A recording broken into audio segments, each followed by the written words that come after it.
The 4th of June 1942 began with silence across the Pacific waters near Midway Atoll, but within hours, that silence would shatter into one of history's most consequential naval battles. Admiral Isoroku Yamamoto stood aboard the battleship Yamato, 700 miles northwest of the tiny coral islands he intended to capture, unaware that American codebreakers had already stripped away his element of surprise. The Japanese combined fleet sailed toward what its commanders believed would be a decisive trap for the remaining American carrier force, but the trap had been reversed, and the hunters were about to become the hunted.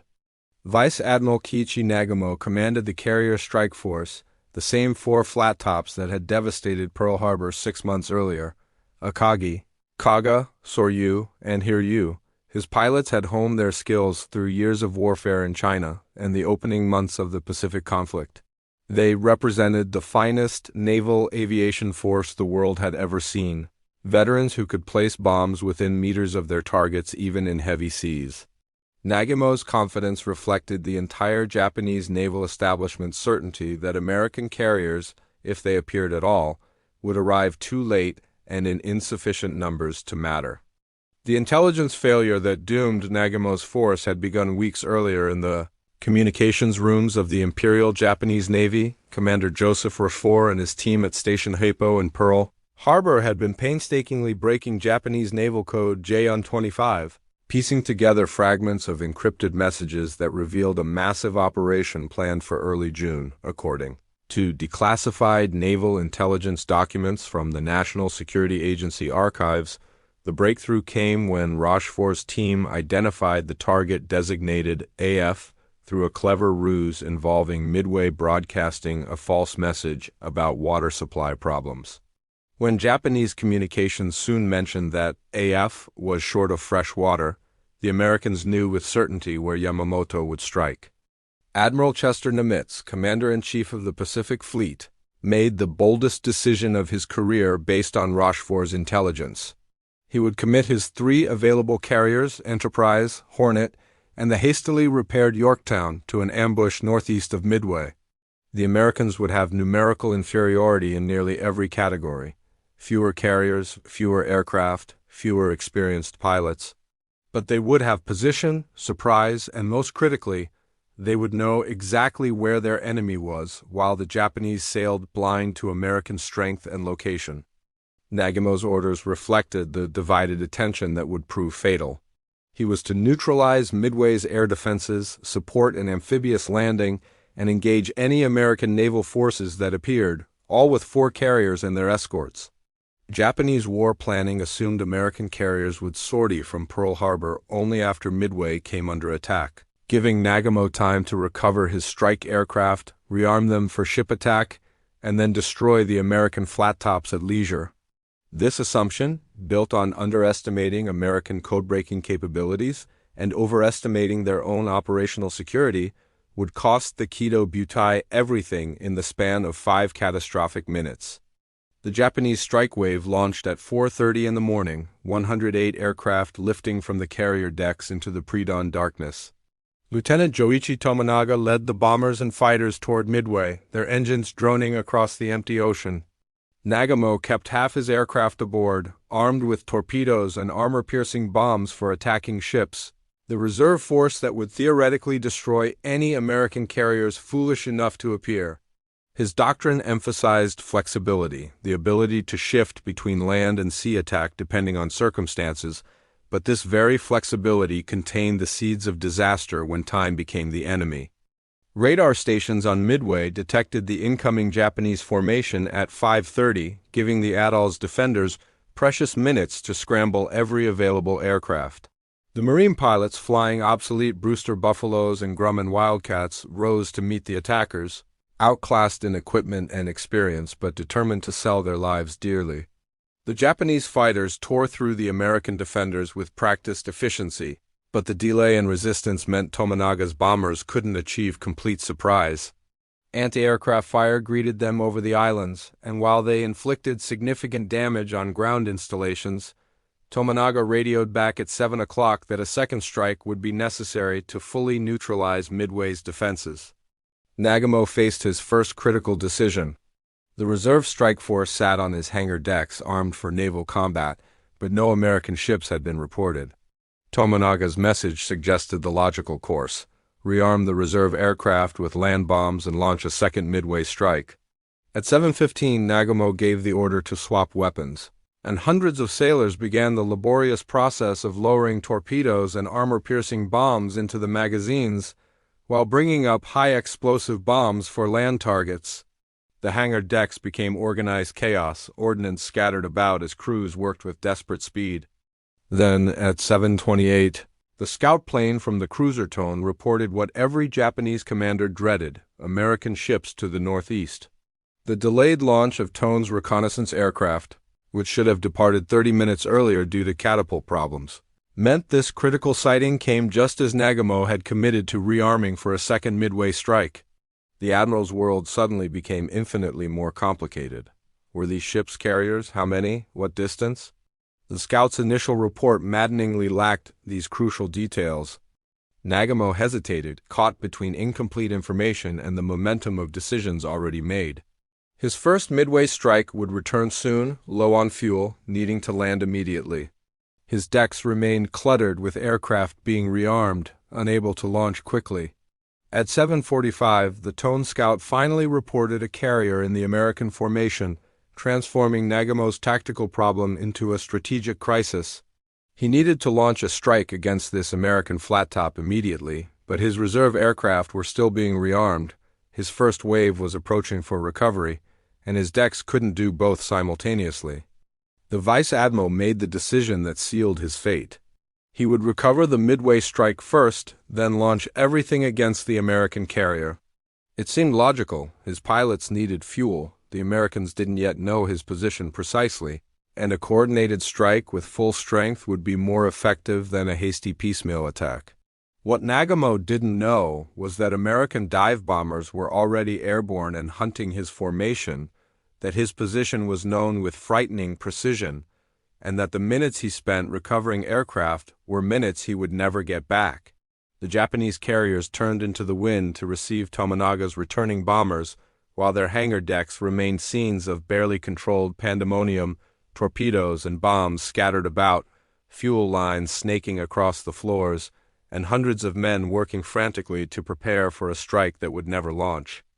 Lieutenant Commander Wade McCluskey circled his Enterprise dive bombers 20,000 feet above empty ocean at 9:20 in the morning, fuel gauges dropping toward the point of no return. He had led 33 Dauntless bombers on the heading where intelligence predicted the Japanese carriers would be, but the sea below showed nothing except whitecaps and shadow. McCluskey faced the pilot's nightmare: continue searching and risk ditching in the ocean when fuel ran out, or turn back with his bombs still cradled beneath his wings. He chose to trust his instincts and training, turning his formation northwest on a hunch that the Japanese had changed course.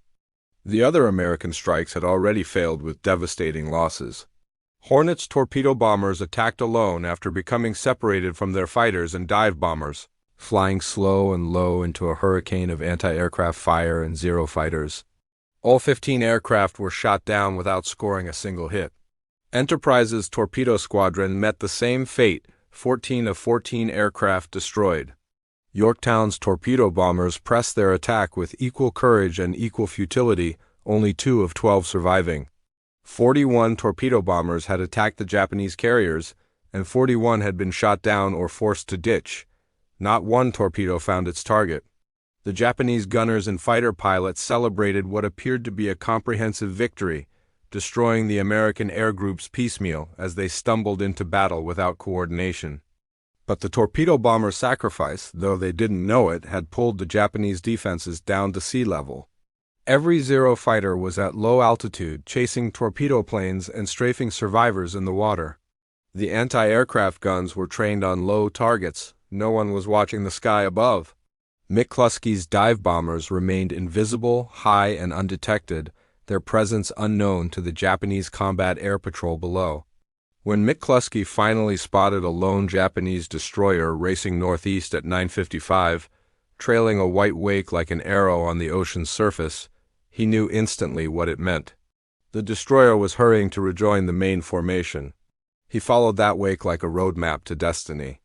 At 10:22, McCluskey's pilots pushed over into their dives and saw spread below them what every naval aviator dreamed of: 4 enemy carriers turning into the wind, decks packed with aircraft being fueled and armed for launch. The carriers were supremely vulnerable, caught in the worst possible moment. On Akagi's deck, mechanics were still servicing aircraft while armed bombers waited for the launch order. Kaga had just finished respotting her aircraft when the American bombs began to fall. The Japanese had no warning. The first they knew of the dive bombers' presence was the scream of engines and the whistle of falling ordnance. 3 bombs struck Akagi in rapid succession. 1 penetrated the flight deck near the aft elevator, detonating in the hangar among aircraft loaded with fuel and bombs. The explosion touched off a chain reaction of secondary blasts as torpedoes and bombs cooked off in the inferno. Another bomb hit the deck amidships, starting fires that spread with terrifying speed. Within minutes, Admiral Nagamo's flagship transformed from the pride of the Japanese carrier fleet into a blazing wreck, flames consuming the wooden flight deck and spreading through the hangar levels below. Nagamo was forced to transfer his flag to the light cruiser Nagara, watching helplessly as his command burned. Kaga suffered even more catastrophic damage. 4 bombs hit the carrier, 1 striking directly on the bridge and killing most of the senior officers instantly. The others tore through the flight deck and exploded in the hangar, where the hastily rearmed aircraft still sat with bombs and torpedoes piled nearby. The resulting explosions gutted the ship's interior, turning the hangar into a furnace that burned with such intensity that the steel bulkheads glowed red. Fires raged out of control despite desperate damage control efforts, cooking off ammunition and aviation fuel in a continuous series of blasts that made the great carrier shudder and convulse like a living thing in its death throes. Soryu's lookouts finally spotted the American dive bombers at 10:25, but 3 minutes warning meant nothing against aircraft already committed to their attack dives. Lieutenant Commander Maxwell Leslie led Yorktown's bombers in their 70-degree plunge toward the 3rd Japanese carrier, and his squadron proved as devastatingly accurate as McCluskey's Enterprise group. 3 bombs hit Soryu within minutes, all striking the deck and penetrating to the hangar where armed and fueled aircraft awaited launch. The explosions triggered the same catastrophic chain reaction that had doomed her sister ships, and within 20 minutes, Soryu's captain ordered abandon ship as uncontrollable fires consumed the carrier from within. 3 Japanese carriers were burning hulks in the space of 5 minutes, the finest carrier task force ever assembled reduced to drifting pyres by fewer than 40 American bombs. The reversal was so sudden, so complete, that many Japanese sailors couldn't comprehend what had happened. Minutes earlier, they had been preparing to launch a decisive strike that would destroy the American carriers. Now they were fighting for their lives as their ships burned beneath them, ammunition exploding in the holds and aviation fuel feeding flames that no amount of water could quench. Hiryu, operating separately to the north, remained untouched and became the last hope for Japanese victory. Rear Admiral Taman Yamaguchi commanded from Hiryu's bridge, and unlike Nagamo, he didn't hesitate. At 10:58, he launched everything he had, 18 Dave bombers and 6 fighters, all that could be made ready immediately. Lieutenant Michio Kobayashi led this strike toward the American carriers, determined to salvage something from the disaster overwhelming the Kato Butai. At 1:20 in the afternoon, Kobayashi's bombers found Yorktown and pressed home their attack with the skill and courage that characterized Japanese naval aviation at its finest. 3 bombs hit Yorktown, tearing open the flight deck and starting fires that damaged the boilers. The carrier slowed and took a list, but her damage control parties performed magnificently, and within 2 hours they had restored the ship to operational capability. American observers watching from other ships marveled at the sailors and engineers who brought Yorktown back from what should have been fatal damage. The carrier was preparing to recover aircraft when Hiryu's second strike arrived at 2:40 in the afternoon, this time with torpedo bombers. Lieutenant Joichi Tominaga, who had led the first Midway strike that morning, commanded this second attack despite knowing his aircraft lacked fuel for the return journey. The wounded Yorktown tried to evade, but 2 torpedoes struck her port side, opening the hull to the sea and knocking out power throughout the ship. This time the damage was too severe. Yorktown took a severe list, and at 3 o'clock, Captain Elliot Buckmaster ordered abandon ship, convinced the carrier would capsize. Destroyers moved alongside to take off the crew while Yorktown wallowed dead in the water, settling deeper as the Pacific poured into her torn hull. Hiryu's strikes had achieved what seemed impossible, crippling an American carrier even as 3 Japanese flat tops burned beyond saving. But Yamaguchi's victory was Pyrrhic and temporary. Scout planes from Enterprise had located Hiryu by 3:30, and every available American dive bomber was dispatched to destroy the last operational Japanese carrier. At 5 o'clock, 24 Dauntless bombers from Enterprise dove on Hiryu from 15,000 feet, and 4 bombs struck the carrier in rapid succession. Like her sisters before her, Hiryu was caught with armed aircraft on deck and fuel lines running across the hangar. The bombs penetrated deep into the ship before exploding, and the resulting fires spread with horrifying speed through the carrier's interior. Admiral Yamaguchi refused to leave his ship, choosing to go down with Hiryu rather than survive the destruction of the Kido Butai. Captain Tomio Kaku made the same decision, and as the flames consumed their carrier during the night of June 4th, both officers retired to the bridge to await their deaths. Hiryu finally sank at 9 in the morning on June 5th, taking Yamaguchi and Kaku with her, the last of the 4 carriers that had struck Pearl Harbor to slip beneath the waves. In less than 24 hours, Japan had lost the core of its carrier striking power, 4 irreplaceable flat tops and hundreds of its finest aviators, a blow from which the Imperial Japanese Navy would never recover. Admiral Yamamoto received the reports of his carrier's destruction with stoic silence aboard Yamato, hundreds of miles to the west of the disaster. The architect of Pearl Harbor understood immediately that the Midway operation had failed catastrophically, and worse, that Japan's offensive capability in the Pacific had been gutted in a single day. His subordinates urged him to press forward with the battleships, to engage the American carriers in a night surface action, but Yamamoto recognized the futility of such desperation. Without air cover, his battleships would be nothing but targets for American dive bombers at dawn. At 2:55 in the morning on June 5th, he issued the order that confirmed Japanese defeat. The Midway operation is canceled. The heavy cruisers Mikuma and Mogami collided during the withdrawal, Mogami's bow crushed in the impact, forcing both ships to limp westward at reduced speed. American aircraft found them on June 6th and pounded both cruisers mercilessly. Mikuma took multiple bomb hits that started uncontrollable fires, and the cruiser sank that evening, taking over 700 sailors with her. Mogami somehow survived despite catastrophic damage, eventually reaching Truk after a nightmarish voyage that saw her barely staying afloat. The photographs of Mogami's shattered bow and Mikuma's death throes became some of the most iconic images of American victory, tangible proof that the Imperial Japanese Navy was not invincible. Yorktown refused to die despite the torpedoes and bombs that had torn her hull open. The carrier remained afloat on June 5th, and Captain Buckmaster led a salvage party back aboard, hoping to save the ship. Pumps were rigged, the list was slowly corrected, and for a time it seemed Yorktown might be towed back to Pearl Harbor. But the Japanese submarine I-168 found the wounded carrier on June 6th. Commander Yahachi Tanabe fired 4 torpedoes, 2 hitting Yorktown and 1 striking the destroyer Hammond, which was alongside providing power and pumps. Hammond broke in half and sank in 4 minutes with heavy loss of life. Yorktown, mortally wounded at last, finally capsized and sank at dawn on June 7th, the only American carrier lost in the battle. The human cost of Midway extended far beyond the ships sent to the bottom.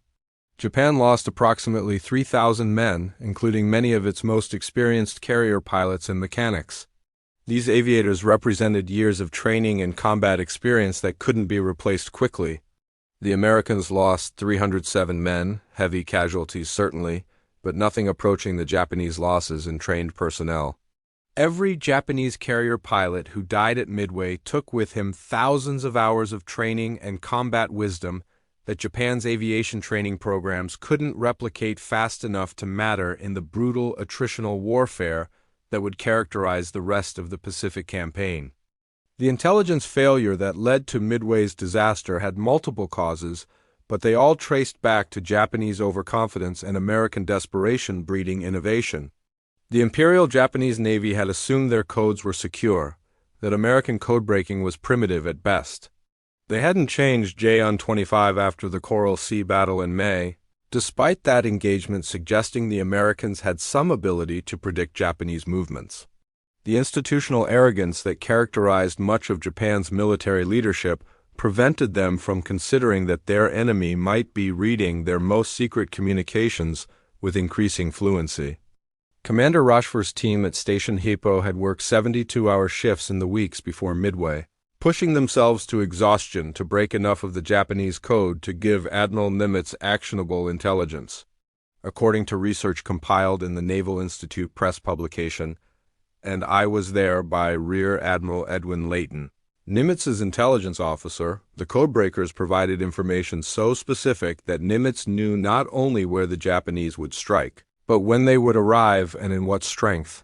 This intelligence coup gave the Americans the ability to position their carriers in the one place that could hurt the Japanese most, northeast of Midway, perfectly positioned to ambush the Kido Butai. The battle's outcome rested on minutes and decisions made under impossible pressure. If Nagamo had launched his reserve strike immediately upon learning of American carriers, before recovering the Midway strike, his attack might have found the American flat tops before McCluskey's dive bombers found his carriers. If the Tone Scout plane had launched on time, Nagamo would have known about the American ships 30 minutes earlier, possibly enough time to alter the battle's course. If the American torpedo bombers had coordinated with the dive bombers, the Japanese defenses might not have been pulled down to sea level, leaving the Zeros at altitude to intercept McCluskey's Dauntlesses before they could dive. History pivoted on such margins, the difference between victory and catastrophic defeat measured in minutes and the luck of when and where reconnaissance aircraft spotted enemy formations. The strategic implications of Midway rippled across the Pacific theater with seismic force in the months following the battle. Japan had planned to use Midway and the Aleutian Islands as the outer defense perimeter for their expanded empire, a network of bases that would prevent American carrier raids on the home islands. The loss of the 4 carriers demolished these plans completely. Without the striking power of the Kido Butai, Japan shifted to a defensive posture, fortifying island bases and hoping to bleed the Americans white in attritional warfare that would eventually lead to a negotiated peace. The initiative had shifted irrevocably to the United States. Admiral Ernest King, Chief of Naval Operations in Washington, understood immediately that Midway had created an opportunity that might not come again. He pushed for offensive operations in the Solomon Islands, targeting the Japanese base at Guadalcanal before the enemy could consolidate their defensive perimeter. On August 7, 1942, just 2 months after Midway, American Marines landed on Guadalcanal, beginning a 6-month campaign that would validate King's aggressive strategy. The Japanese Navy, still reeling from the carrier losses at Midway, couldn't prevent the American landings or adequately support their own ground forces during the grinding battle for the island.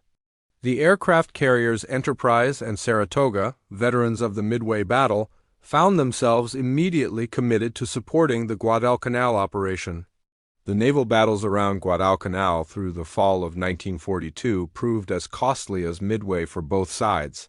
But with one critical difference: American industrial capacity was already replacing losses while Japanese shipyards struggled to complete carriers under construction before the war. The escort carrier Long Island delivered Marine fighter aircraft to Henderson Field on Guadalcanal in August, demonstrating the logistical flexibility that American naval power would wield throughout the island-hopping campaign. Japan's attempts to rebuild carrier strength after Midway revealed the depth of the disaster. The fleet carriers Shakaku and Zuikaku, veterans of Pearl Harbor who had missed Midway due to damage and aircraft losses from the Coral Sea battle, remained Japan's only fully operational large carriers through the latter half of 1942. The light carriers Zuiho, Shoho, and Ryo couldn't replace the striking power of the 4 lost flat tops. More critically, the pilot training programs couldn't produce aviators with the skill and experience of those lost at Midway fast enough to matter. Japanese carrier aviation would never again achieve the proficiency it had demonstrated in the war's first 6 months. The American Carrier Construction Program, authorized before Pearl Harbor, began delivering new Essex-class carriers in late 1942 and early 1943. These ships, displacing 27,000 tons and capable of operating 90 aircraft each, were larger and more capable than anything in the Japanese inventory. Essex herself commissioned in December 1942, followed by Yorktown II in April 1943, a deliberate naming choice to honor the carrier lost at Midway and signal American determination to avenge that loss. By mid-1943, the United States was commissioning escort carriers at a rate of nearly one per month, mass-producing naval aviation assets on a scale Japan couldn't hope to match. The intelligence lessons of Midway transformed American naval operations for the rest of the war. Nimitz's complete faith in Rochefort's team, vindicated by the battle's outcome, ensured that code-breaking intelligence received the highest priority and the resources necessary to maintain the capability. Station Hypo continued breaking Japanese naval codes throughout the war, providing the Pacific Fleet with operational intelligence that guided everything from submarine deployments to carrier task force movements. The interception and decryption of Admiral Yamamoto's travel schedule in April 1943, leading to his death when Army Air Force fighters ambushed his transport over Bougainville, demonstrated the continuing value of signals intelligence. Japanese naval doctrine never adequately adapted to the reality that their codes were compromised. Some commanders suspected American code-breaking after Midway, but the institutional response was inadequate. The Navy changed some code books and procedures, but never implemented the comprehensive communications security overhaul needed to deny the Americans access to Japanese operational planning. This failure meant that American commanders continued to enjoy significant intelligence advantages in the carrier battles of 1943 and 44, knowing general Japanese intentions and movements before the battles began. The pilots who survived Midway on both sides carried the battle's lessons into the campaigns that followed. The American aviators who had pressed home attacks through withering defensive fire, particularly the torpedo bomber crews who died without scoring hits, established a standard of courage and determination that became legendary in naval aviation history. The Torpedo 8 Squadron from Hornet, which attacked without fighter cover and was completely wiped out, received the Presidential Unit Citation posthumously. Ensign George Gay, the sole survivor, was rescued after spending hours floating in the ocean watching the battle develop around him, and his eyewitness testimony helped historians reconstruct the engagement's chaotic timeline. The Japanese survivors of Midway returned home to a nation kept deliberately ignorant of the disaster's magnitude. The government suppressed news of the carrier losses, allowing only sanitized reports of a successful operation to reach the public. The wounded sailors from Akagi, Kaga, Soryu, and Hiryu were isolated in naval hospitals, forbidden to discuss what happened even with their families. This information control maintained civilian morale in the short term but prevented any honest accounting of what had gone wrong and how to prevent future disasters. The culture of silence around Midway became emblematic of how Japan's military leadership dealt with setbacks, denial, suppression, and continuation of strategies that had already proven flawed. Admiral Nagumo survived the battle, but his career effectively ended at Midway. He was reassigned to shore commands and land-based aviation duties, never again given a major carrier command. The Imperial Navy needed a scapegoat for the disaster, and Nagumo, as the tactical commander who had lost 4 carriers, became the convenient target even though the intelligence and strategic failures that doomed the operation originated at higher levels. Nagumo would die on Saipan in July 1944, choosing suicide as American forces overran the island rather than face capture, his final act a reflection of the desperation that had come to characterize Japan's defensive battles by the war's later stages. Admiral Yamamoto continued as commander of the combined fleet after Midway, but the battle's outcome fundamentally changed his strategic calculations. The man who had designed Pearl Harbor and predicted that Japan had perhaps a year to win decisive victories before American industrial power became overwhelming now found his worst fears confirmed. His attempts to force another decisive fleet engagement through operations in the Solomon Islands led to the carrier battles off Guadalcanal and the Santa Cruz Islands in autumn 1942, but these actions, while tactically successful at times, couldn't reverse the strategic situation. American carriers and pilots lost in these battles were replaced within months, while Japanese losses proved irreplaceable. The Battle of the Philippine Sea in June 1944, exactly 2 years after Midway, demonstrated how completely the balance of naval air power had shifted. The Americans brought 15 fleet carriers and numerous escort carriers to the battle, over 900 aircraft total. The Japanese mustered 9 carriers with approximately 450 aircraft, but the pilot quality had declined catastrophically compared to the veterans of 1941 and 42. In what American pilots called the Great Marianas Turkey Shoot, Japanese aircraft were slaughtered by the hundreds, shot down by American fighters and anti-aircraft fire with losses so one-sided that the engagement barely qualified as a battle. 3 Japanese carriers were sunk by submarines and air attack. The American losses, 30 aircraft. The lessons of Midway echoed through the rest of the Pacific War and into modern naval doctrine. The battle demonstrated that carriers had become the decisive element of naval power, that battleships without air cover were merely expensive targets, and that intelligence often mattered more than material superiority. The United States Navy internalized these lessons, building its post-war fleet around carrier battle groups and maintaining massive investments in signals intelligence and cryptography.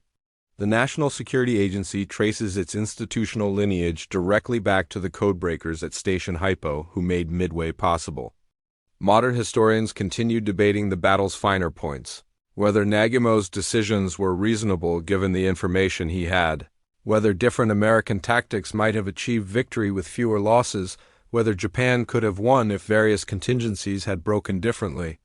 These debates missed the larger point that Midway was less a battle than a symptom of strategic realities that would have led to Japanese defeat regardless of the engagement's specific outcome. Japan lacked the industrial capacity, the resource base, and the pilot training infrastructure to win a protracted carrier war against the United States. Midway simply made that reality clear 6 months into the conflict rather than after years of bloody attrition. The physical scars of the battle remain on the Pacific floor.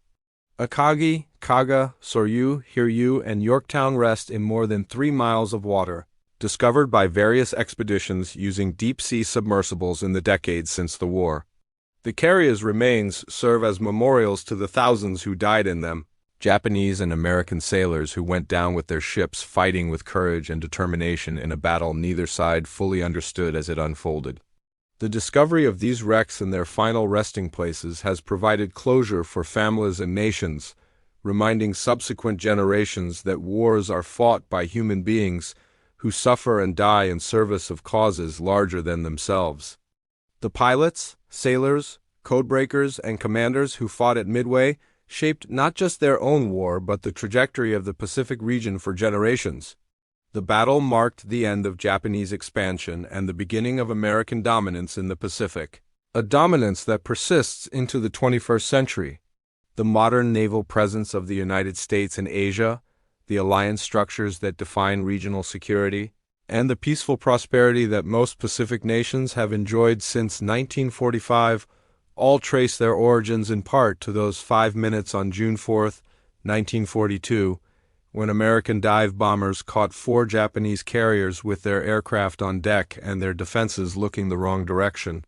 In the burning steel and the bodies that fed the flames, empires shifted and futures were decided by men who simply tried to do their duty under impossible circumstances, never knowing that their actions would echo across generations and shape a world they would never see.